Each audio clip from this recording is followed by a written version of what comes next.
We have to balance equations because of the law of conservation of mass that states that mass cannot be created or destroyed in any chemical reaction, which means that everything on the left side has to equal everything on the right side. So the number of atoms on the left have to equal the number of atoms of each element on the right, so they'll be balanced.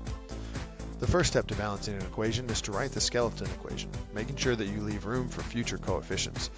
So here we have H2 plus O2 yields H2O. Remember that you will usually be given the skeleton equation, but you could be given a word equation and asked to put it into a skeleton equation. So step number 2 is to create an atomic inventory, asking basically how many of each atom are there. So we have hydrogen and oxygen on both sides of the equation, so those are our two elements. So we're going to look at the 2 subscript of hydrogen. That tells us we have 2 atoms on the left. We're going to see a 2 subscript on the right, so we have 2 atoms of hydrogen on the right. Now if we look at oxygen, we have a subscript of 2 on the left, and we have no subscript on the right, so that's understood to be a 1. So we have 2 oxygens on the left and 1 on the right, so that's not balanced.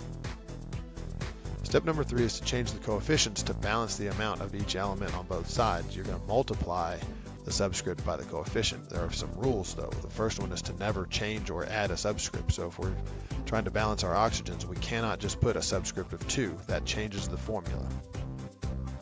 The second rule is that you can never put a coefficient in the middle of a formula. So again, if we're balancing oxygens here, you cannot just put a 2 coefficient in front of the oxygen.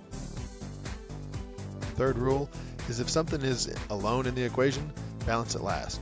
So aluminum here is by itself. There's no subscripts or anything, so you can put whatever number you need in front of it to balance it. If an element is in more than one compound on the same side of the equation, do it last. So here we have H2O and H2SO4. There's hydrogens in water and in the sulfuric acid, so usually those will end up balancing themselves out in the end. That's why I like to do those last.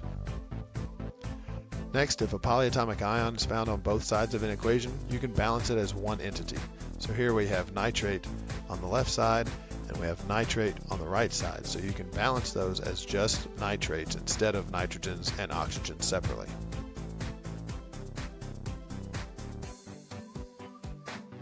So we're going to start with oxygen because it's the one that's not balanced. We have 2 on the left and 1 on the right, so we're going to multiply the 1 on the right by 2.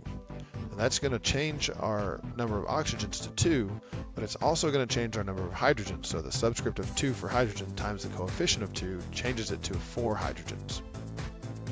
So now our hydrogens are no longer balanced, so we have to go back to the left side to balance those hydrogens. So we have 4 on the right and 2 on the left, so we're going to multiply the 2 on the left by 2 to get to 4. So that's going to change our hydrogen number from 2 to 4.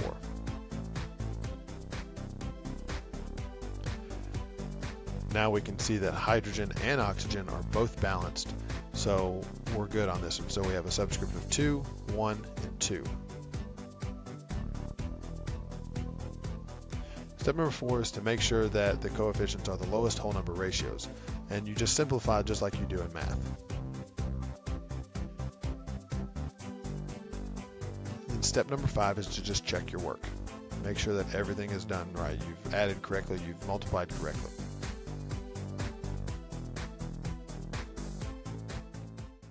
Created using Powtoon.